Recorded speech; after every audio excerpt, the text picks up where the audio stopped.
Welcome back to my channel. ಎಲ್ಲರೂ ಹೇಗಿದ್ದೀರಾ? ಆರಾಮಿದ್ದೀರಿ ಅಂತ ಅಂದ್ಕೊಂಡಿದ್ದೀನಿ. ನಾನು ಟೊಮೊಟೊ ಕಾಯಿ ಚಟ್ನಿ ಮಾಡ್ತಾಯಿದ್ದೀನಿ. ಅದಕ್ಕೆ ಏನು ಬೇಕು ನೋಡೋಣ ಬನ್ನಿ.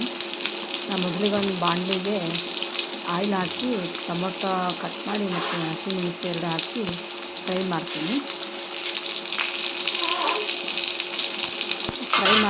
ಆಯಿಲ್ ಹಾಕಿ ಅದಕ್ಕೆ ಟೊಮೊಟೊ ಕಟ್ ಮಾಡಿ ಹಾಕಿದ್ದೀನಿ ಮತ್ತು ಹಸಿಮೆಣಸು ಮತ್ತು ಸ್ವಲ್ಪ ಜೀರಿಗೆ, ಕೊತ್ತಂಬರಿ, ಕರಿಬೇವು ಮತ್ತು ಶೇಂಗಾ ಇವೆಲ್ಲ ಹಾಕಿ ಫ್ರೈ ಮಾಡಬೇಕು. ಇದು ಚೆನ್ನಾಗಿ ಫ್ರೈ ಆಗಬೇಕು.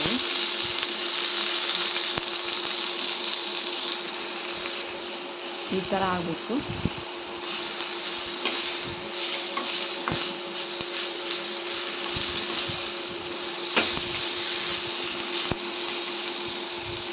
ಈ ಥರ ಆದಮೇಲೆ ಸ್ಟವ್ ಆಫ್ ಮಾಡಿ ನಾನು ಅದು ಕೊತ್ತಂಬರಿ ಮತ್ತು ಬೆಳ್ಳುಳ್ಳಿ,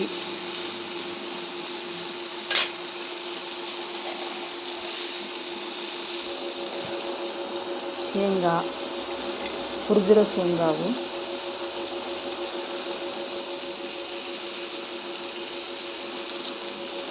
ಕರಿಬೇವು,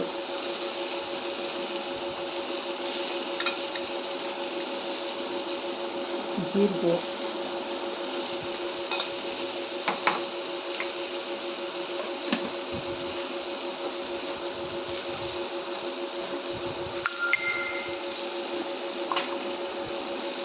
ಇವೆಲ್ಲ ಮಿಕ್ಸ್ ಮಾಡಿ ಸ್ವಲ್ಪ ಬೆಲ್ಲ ಹಾಕಿ, ಬೆಲ್ಲ ನೀವು ಬೇಕಿದ್ದರೆ ಹಾಕಿ, ಇನ್ನೂ ಸ್ಕಿಪ್ ಮಾಡಿ ನಾನು ಹಾಕ್ತಾಯಿದ್ದೀನಿ.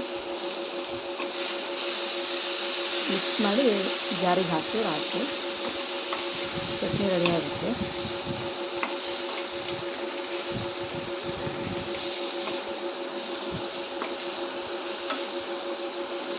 ಫ್ರೆಂಡ್ಸ್, ಇದು ರೊಟ್ಟಿ ಜೊತೆಗೆ, ಅನ್ನದ ಜೊತೆಗೆ ತಿನ್ನೋಕ್ಕೆ ತುಂಬ ಚೆನ್ನಾಗಿರ್ತದೆ ಚಟ್ನಿ.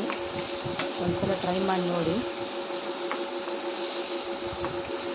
ಜೋಳದ ರೊಟ್ಟಿ ಜೊತೆಗೆ, ಅನ್ನ ಸಾಂಬಾರು ಜೊತೆಗೆ ಕಾಂಬಿನೇಷನ್ ಚೆನ್ನಾಗಿರುತ್ತೆ, ಟೇಸ್ಟು ಚೆನ್ನಾಗಿರುತ್ತೆ. ಇದು ಮಿಕ್ಸಿ ಜಾರಿಗೆ ಹಾಕ್ತೀನಿ.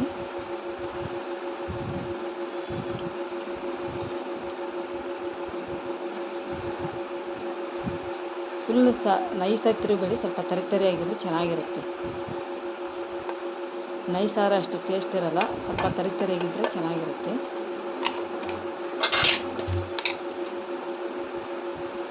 ಸ್ವಲ್ಪ ಉಪ್ಪು ರುಚಿಗೆ ತಕ್ಕಷ್ಟು,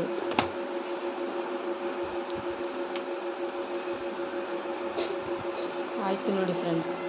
ಚಟ್ನಿ ಈ ಥರ ಆಗುತ್ತೆ, ತುಂಬ ಚೆನ್ನಾಗಿರುತ್ತೆ ಟೇಸ್ಟು. ಒಂದ್ಸಲ ಟ್ರೈ ಮಾಡಿ ನೋಡಿ. Thanks for watching. ಇಷ್ಟೊತ್ತು ನಾನು ವಿಡಿಯೋ ನೋಡೋದಕ್ಕೆ. ಯಾರೆಲ್ಲ ಸಬ್ಸ್ಕ್ರೈಬ್ ಆಗಿಲ್ಲೋ ಮತ್ತು ಸಬ್ಸ್ಕ್ರೈಬ್ ಆಗಿ.